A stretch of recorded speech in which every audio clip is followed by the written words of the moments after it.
everybody, welcome back. Today we're making pumpkin chili. So I don't do too many savory recipes on my channel just because this channel is primarily baking, but this I couldn't leave out. Pumpkin chili, I love it so much. For lunch, I feel like it's perfect. And then you have like apples on the side for like your dessert for lunch. I love it so much. So I thought I'd make a little fall twist and make some pumpkin chili with some white beans and ground up chicken. So let's get started.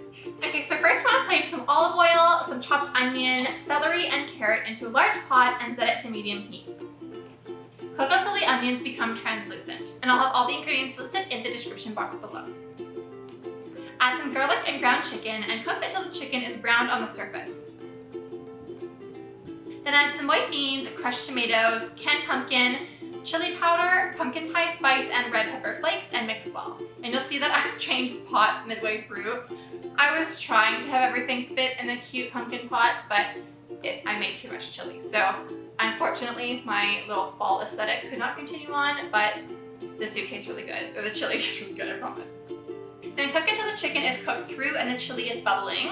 And then just serve with a dollop of sour cream and cheddar cheese, and you are done.